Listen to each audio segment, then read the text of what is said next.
Well, welcome along to the Gary Neville Podcast, where Gary and I are at Old Trafford, having just seen Manchester United lose to Manchester City in the semi-final of the Carabao Cup. What about the result, Gary? Fair enough? I think so. I think that City just, over the 90 minutes, they looked like they're back to the best, near to the best. If you'd have said to me before the game at Stamford Bridge on Sunday who would be the favourite for this game, I'd have said Manchester United. But then having watched City deliver that first half an hour and then see the game out the way in which they did in the second half, it just made it a lot more interesting tonight, in the sense that you just wondered whether that was City back to the best. And you just saw the way they started the game, the passing, the rhythm in the passing was back.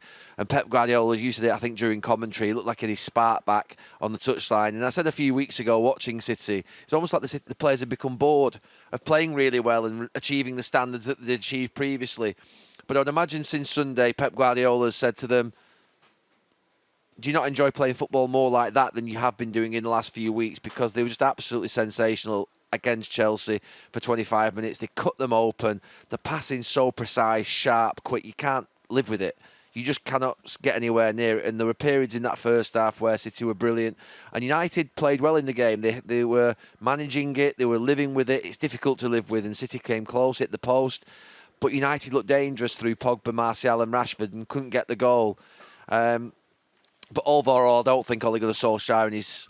we've not seen his post-match interview yet, or any Manchester United player will come out and say we really deserve to win that game tonight. I think they'll say they played against a really good side, and they'll be disappointed with the set-piece goal that really did obviously swing the game. The first goal was going to be critical, and just those two or three players at the front of that line didn't go back in. And when you've got a wide free kick, once it goes past the first man and second man, it goes towards the back post, you are in the lap of the gods, because the men at the back post that are defending can't see it, particularly when it comes low. And that's why you have that near post block on a corner. It's why you have a near post block on a wide free kick.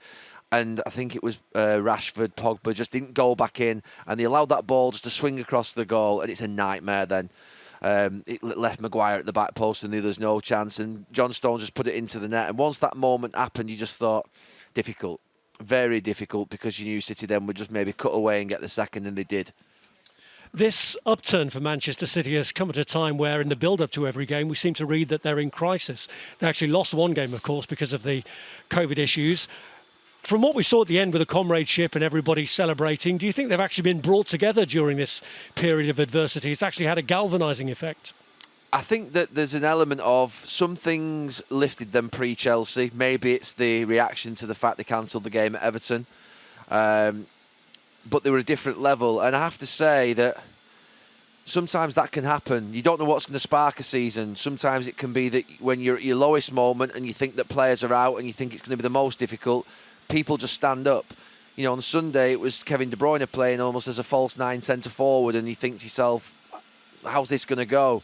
I saw the game initially and saw Sterling on the right and Foden on the left and thought, I know Raheem doesn't like playing on the right, and Foden, more often than not, if he's playing in the front three, plays on that right-hand side. He doesn't play on the left.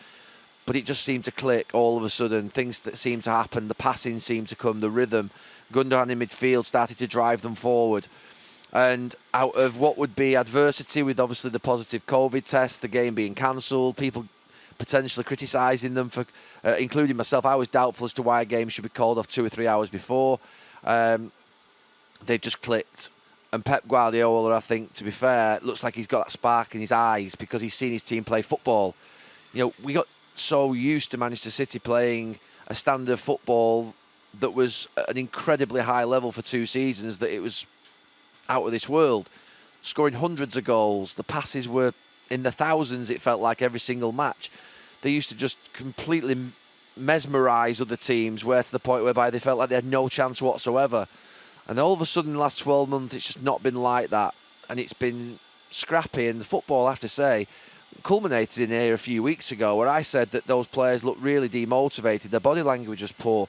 There's no rhythm in the passing. There's no excitement in the game. There's no feeling. And all of a sudden, it returned at Stamford Bridge. And they're a dangerous proposition. And Liverpool dropped points on Monday night. And obviously, from a Manchester United point of view, we had a little bit of a smile. But Manchester City players, having played like they did at Chelsea on Sunday, they'll have been the ones in the background that have been thinking, that was a good 3 points drop for us, because we know we can win this title. We know we can beat that Liverpool team. And Liverpool are making mistakes. and they needed to make mistakes to allow City back in, but they're back in. They are back in, because if they're playing like that, they're a dangerous proposition. You said they've got 3 games at home now, and they'll be the ones, I think, most that will cause Liverpool problems. I mean, Manchester United immediately are in their eye line, but City are there just lurking, and if they're playing like that, they're going to be really dangerous. And they're playing like that without an Aguero, without a Jesus. Can you see this so-called false nine? We saw Kevin De Bruyne occupy the role. We saw Riyad Mahrez occupy the role in the semi-final. Can you see that being a long-term thing for them? Well, it could be, because he's done it before, Pep Guardiola, obviously at different clubs. It is unnerving as a centre-back when you're playing for the opposition and you don't have anybody to mark. It is. I've been there in Europe. Playing at centre-back in the early days, as sort of playing in youth tournaments where teams don't play with conventional centre-forwards, and you think, where's my man? And and I think Harry Maguire and Lindelof had a bit of that in the first half tonight, working out what was going on. It was Mahrez that was nearest to him at times, then it was De Bruyne, then it was no one. And centre-backs don't necessarily like that. They like to know where the men are. They like sort of what would be the rhythm in the game of knowing that person's going to do the same things. Manchester City don't do that. They cause a problem for you. And you might say that the last week, I wouldn't say stumbled across a system, because Pep Guardiola's played false nines before. But the idea of not maybe having Aguero and Jesus on the pitch, I'm sure they will at times, but maybe the ability to go and play in games, particularly against Chelsea, Manchester United away from home, 2 of the biggest games you can play without that centre forward, with Sterling and Foden wide, really wide, and then having the likes of Mahrez or a Bernardo Silva or a De Bruyne, just making those little positions in the sort of pockets in behind midfield players. And they've been brilliant. The last 2 matches, I have to say, they've been really, really good. They're top performances, those. And I've been critical of them a month ago, and rightly so. We should be critical of Manchester City, because when a team reaches a standard that's there and they drop below it so much, you have to say, what's happened? Your mentality's not right. You've dropped off. You take your foot off the gas. Get it back. You're a football player. You're an athlete. You're an elite athlete. Go and get back to training at that level, performing at that level. And I played under a manager for 20 years, and all he ever asked of us was to achieve our standard. Don't drop your standard. Your work ethic, your performance, your ability, don't drop it. Always make sure you're there at that standard. And that's why he got there every single year. And Pep Guardiola has demanded that from his teams at Barcelona, at Bayern Munich and at Manchester City. And they've dropped below the standard. So it's right that we criticise them. We must do, because they need to know that that's the standard there. And I imagine after Sunday, that Chelsea half an hour, he said, that's it. Watch that back. All of you, watch that back and decide whether you want to play like that or whether you want to play like you have been doing in the last couple of months, where at times it's been turgid. It's not been City. It's been slow. It's been a bit boring. It's been a bit, I won't say effortless, but just hasn't felt right when you think of the standards they've reached.